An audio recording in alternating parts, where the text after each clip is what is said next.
c'est quoi d'être un homme? Je pense qu'être un homme,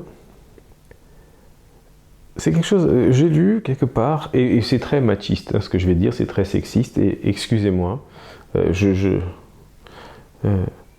m'en excuse d'avance, parce que je ne veux pas avoir l'air d'un con, hein, en plus sur le documentaire, etc., et des gens vont payer 5 € pour voir ça, je veux pas avoir l'air d'un con, mais j'ai vu que quand il y a une catastrophe, on sauve d'abord les femmes et les enfants.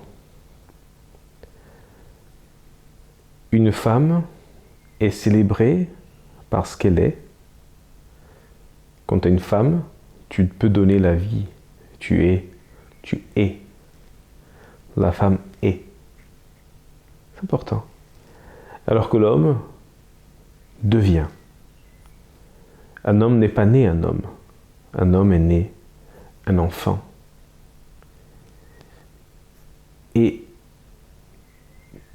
il doit ensuite devenir un homme.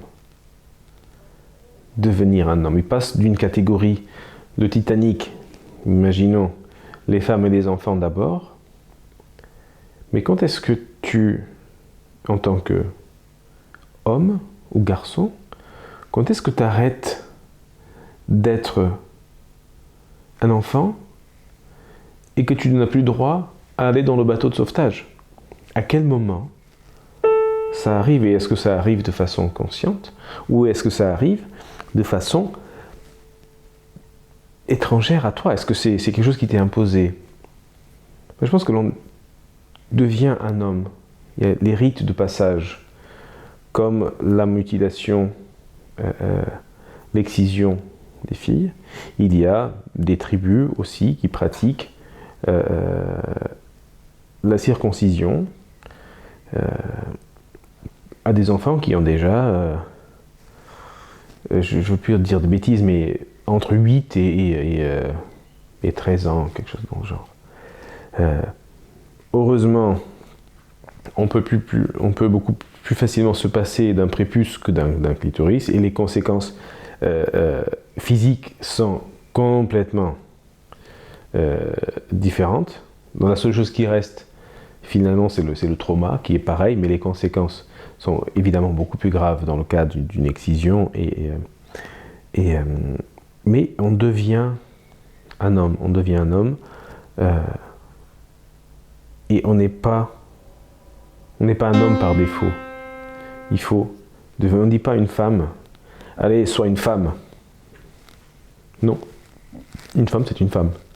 Alors qu'un homme, il y a des comportements où il se doit d'être un homme. Il faut que tu sois un homme. Donc, en général, ce qui pour moi est important, c'est de comprendre que les hommes et les femmes peuvent vivre ensemble bien, et que d'ailleurs c'est à se demander comment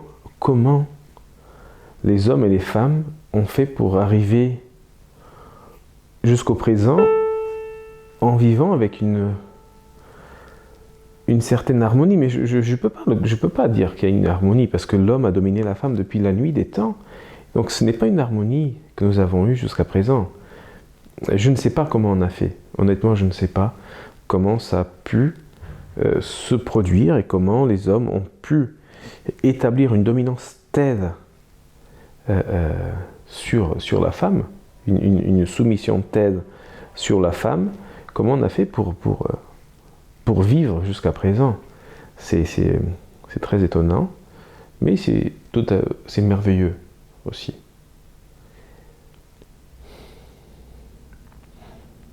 En tout cas, en parler, ça me fait du bien.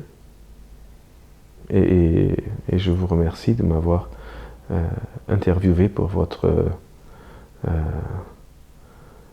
documentaire. Et c'est dommage que les hommes soient si méchants avec les femmes, et que qu'il faut attendre que la société oblige les hommes à changer.